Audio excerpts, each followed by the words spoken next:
Assalamualaikum warahmatullahi wabarakatuh.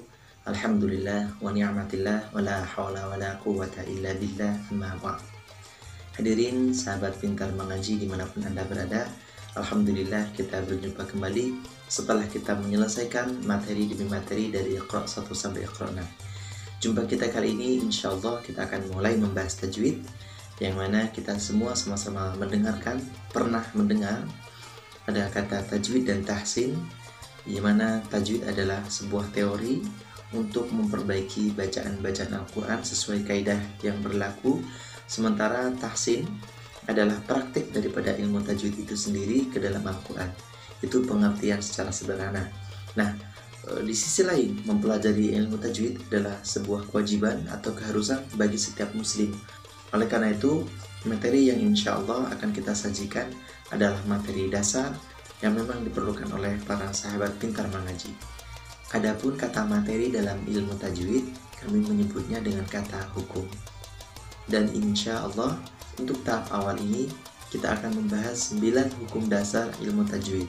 Adapun hukum yang pertama yaitu hukum nun mati atau tanwin, hukum yang kedua hukum mim mati, yang ketiga hukum bacaan jalalah atau lafaz Allah, keempat hukum lam ta'rif atau alif lam, yang kelima hukum gunnah, yang keenam hukum tak marbutoh, hukum qalqalah atau memantul, yang kedelapan hukum waqaf atau berhenti, dan yang kesembilan hukum mad atau bacaan panjang.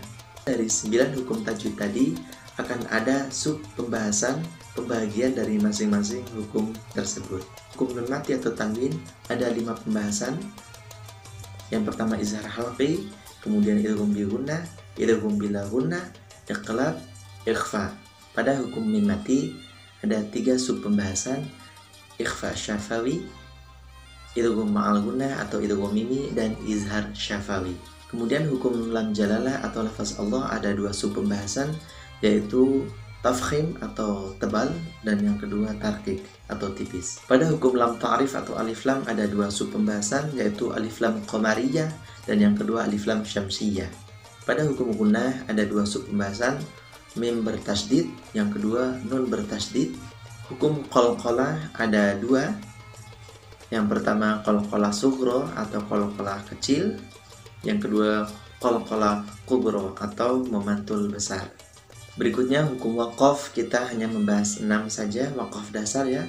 Yang pertama ada waqaf lazim, kemudian yang kedua waqaf adamul waqfi, yang ketiga waqaf jaiz, yang keempat waqaf al-waqfu aula, yang kelima waqaf al-waslu aula, dan yang keenam waqaf wa'anaqah atau ta'anuq al-waqfi. Sementara yang terakhir ada pembahasan tentang mad atau bacaan panjang. Adapun pembagiannya ada 15. Yang pertama ada mad tabi'i atau mad asli, yang kedua mad wajib muttasil, yang ketiga mad jaiz munfasil, yang keempat mad arid lisukun, yang kelima mad iwad, yang keenam mad lin atau mad layyin, yang ketujuh mad tamkin, kedelapan mad badal, kesembilan mad lazim mukhaffaf kilmi, yang kesepuluh mad farqi, yang kesebelas mad lazim muthaqal kilmi, yang ke-12 mad lazim mukhaffaf harfi, yang ke-13 mad lazim muthaqal harfi, yang ke-14 mad silah qasirah, yang terakhir atau yang ke-15 mad silah thawilah. Itu tadi gambaran umum tentang isi materi tajwid. Insyaallah akan kita bahas secara perlahan, dan kami berharap sahabat pintar mengaji selalu istiqomah untuk dapat mengikutinya step demi step atau secara bertahap. Insyaallah mudah-mudahan Allah membukakan pintu rahmat kepada kita untuk dapat mudah memahami materi tajwid yang akan sama-sama kita pelajari. Semoga bermanfaat. Assalamualaikum warahmatullahi wabarakatuh.